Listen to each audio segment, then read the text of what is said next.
What's going on, ladies and gentlemen? This is Never Fail, and holy shit, Never Fail. Is this Black Ops 1? Is this Summit? Are those dual scorpions in your hand? Yes, it is. Playing a little Black Ops 1 the other night, actually last night. And, yeah. Good old Black Ops 1. My favorite one. And good old dual scorpions. By far my favorite gun in Black Ops 1. I had over 10,000 kills with it. Topic of discussion for this particular video is a dude just like okey doke the shit out of me, so I wasn't sure where he went, so I got scared and ran away. But topic of the video is Black Ops 1 imbalance versus the balance of Black Ops 2, and we're going to talk about weapons, and I might do another one talking about perks. But what I want to convey in this particular, and if you see where I accidentally throw grenades a few times, the R2 button on my controller is extremely fucking sensitive from playing NBA 2K13. So barely touching it actually makes me throw a grenade. Need to go and switch it where my weapon firing is that particular button. But anyway, I want to discuss why I prefer the weapon imbalance. Yeah, like right there. But why I prefer the weapon imbalance in Black Ops 1 over the very well balanced, for the most part, weapons in Black Ops 2. Because I think most people you would ask would, at least I believe, would prefer the weapon balance that Black Ops 2 has over the fact being that, you know, pretty much the AUG and famas dominated this entire fucking game. But I'm not one of those people. I do like the weapon balance, but I actually preferred the Black Ops 1 weapons, and there's a reason for that. Because of fun-ass guns to use like the dual scorpion. You know, there's... in Black Ops 2, the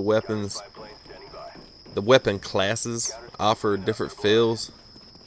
And for certain guns within the weapon class, they offer a different feel. But for the most part, it's just the weapon classes themselves. Pretty much all the guns within the weapon classes function fairly similar. I mean, you can get real tedious in regards to the assault rifle breakdowns and the submachine breakdowns and all that shit, and you know, you can say that this gun's better than that gun, and that's true in certain situations and all this crap. But at the end of the day, the guns for the most part function fairly similar if you're not looking at it in regards to a Call of Duty competitive scheme. If you're just looking at it as far as public lobbies, then the guns have pretty much similar functionality amongst themselves within the weapon class. But the weapon class do offer different, you know, differentiating play styles. Whereas in Black Ops 1, at least in my opinion, and I may be wrong, but it felt like to me that these guns offer different play styles within the weapon class. And yes, watch this shit. Slow mode for when you're about to damn outplay the shit out of somebody that has the advantage on you. This is when you know you're having a lot of fun. This is when you can tell you outplayed the motherfucker. Jump shot. Kneecaps gone, annihilated.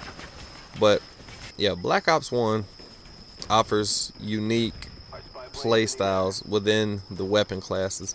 And I think a lot of that comes from the fact that in Black Ops 2 you do not have dual wielded submachine guns, and I think that's where the majority of it come from. Because let's be honest, if you want to challenge yourself, which you know a lot of people did in Black Ops 2, you don't have to want to challenge yourself, because skill-based matchmaking is going to make that happen for you. Where in Black Ops 1 you could get in a lobby full of people that aren't quite up to your skill level, and you could damn dick off with, you know, really fun guns to use like the dual, and see, that shit caused me to die, but like the dual scorpions, the dual Kapars, single Kapars, the Mac 11. You could dick off with all these different guns, and they play differently. Mac 11 was your extremely low recoil, extremely fucking piss weak submachine gun with a 20 round clip, so you wanted to use it with extended mags to limit your options. And when you did that, and I was hoping this dude didn't see me, but when you did that, it limited you to, you know, on your attachments, if you wanted to use it non-dual welded. So you were limited. If you wanted to have a 30 round clip, you had to use extended mags, which sucked, but it was a way to challenge yourself. Ooh, and how about the shotguns in this game? Shotguns in this game were so much fucking fun to use. Spaz, a perfectly balanced shotgun in my opinion. It wasn't balanced in regards to the other shotguns because it was a lot better than the other ones, but perfectly balanced overall in its how it functioned. Similar to the S12, I would say, yeah, in Black Ops 2. But you had shit like the Olympia, a double barrel shotgun. It absolutely makes you switch up your playstyle to be successful with it. It makes you play a different way than any other shotgun in the tier. You had the HS10s dual wielded that made you play a different way than anything other than maybe the Spaz 12. You had the stakeout, which was your pump action. It was unreliable. But they all four offered a different playstyle within that same weapon tier. And I thought that was fantastic, and I thought it was a lot of fun. Now, of course, all of them got shit on by the famas up close or anything. I mean, that's just what happened. But they were still a lot of fun to use. I mean, they had character. That's what I'm trying to say. The guns in Black Ops 1 had character. The guns in Black Ops 2 have extreme balance to where the difference between one to the next is almost negligible in any particular weapon tier. I mean, yeah, sure, you can say the M8 is a hell of a lot better. Look at these fucking claymores. The M8's a hell of a lot better than the SWAT, both of them being burst rifles. Sure. But it's really not too much different than the G11 and M16. G11 was the faster firing, more powerful of the two, it felt, where the another fucking claymore. I'm getting good at finding those. Where the M16 was the slower firing one and seemed to have a little bit better precision handling. And it still had plenty, you know, it still plenty of punch, but it got shit on as I get wallbang through the file cabinets with an Olympia. That's cool, bro. But it got shit on by the G11 in all honesty, and it got shit on by every other assault rifle outside of the FAL and the M14. That was another wonderful thing, you know, the FAL and the M14 were very fun guns to use and were very, very strong guns in the proper hands. And there was no option to make them fucking full auto. That was probably the dumbest thing I think Treyarch put in the game. I'm not saying I'm not thankful they did it, because I am. Because had they not done it, as I solo capped the fuck out of be like a boss. Had they not done it, I probably would have never got the diamond assault rifles, because I'm just not a big semi-auto man. I just don't like the semi-auto guns. It's just not my thing. But at the end of the day, Black Ops 1's guns just, they had more character. There was more uniqueness to the guns, in my opinion. I won't say more uniqueness to all of them, because a lot of the assault rifles felt like carbon copies with different skins. But then again, you can say that about almost any Call of Duty. All the auto, you know, full auto assault rifles damn near felt the same in this game. You had the AUG and FAMAS, which pretty much the same gun with different recoil. Commando and AK-47, same deal. Galil was like a mixture between the two. And then you had the M14, the FAL, the M16, and the G11, which all those provided different, you know, feels. The FAL and the M14, in my opinion, had distinctly different feels, as opposed to the SMR and the FAL. Both kind of feel pretty much the same to me on Black Ops 2. But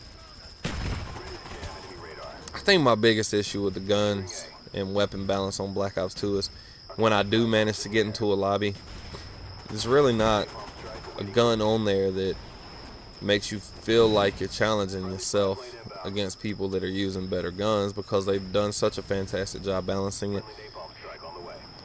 And that's not a bad thing. It's not. It's just, at the end of the day, I like the uniqueness that Black Ops 1 weapons brought, with the dual Scorpions, with the Kapars and its ungodly fucking recoil, with the, you know, Stoner and it's being the highest fire rate of any gun in the game. It had monstrous recoil, but it was just a beast ass gun if you could manage the recoil. The shotguns in and of themselves were much better than the shotguns in Black Ops 2. I do believe that the M1216 and the S12 provide, you know, fun experience, you know, fun a fun factor. The KSG provides a fun factor whenever you're on with it. Played around with it last night. It was pretty damn entertaining. Whenever I was actually hitting my shots, it was fucking beast mode. Unfortunately, I didn't get a game that I would consider fast-paced and exciting enough to upload. And once again, fucking R2 button fucks me over. But I don't want the guns to be unbalanced like they were in Black Ops 1. I want them to have strengths and that they are absolutely the best at. And I just wanted to say hello to that guy right there as he tried to flank. Can't be flanking with a spy plane up, buddy. But I want the guns to be balanced.